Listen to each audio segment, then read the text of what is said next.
बिस्मिल्लाहिर्रहमानिर्रहीम।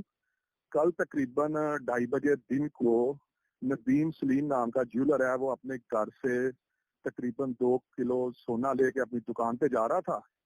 तो रास्ते में दो नामालूम मुल्ज़िमान ने असलहे के जोर पे उसको लूटा और मुज़ाहबत करने पर उसको फायर भी मारा है और उसका जो 2 किलो सोना था वो डकैती करके ले गए हैं। तो उसके बाद FIR दर्ज हुई है।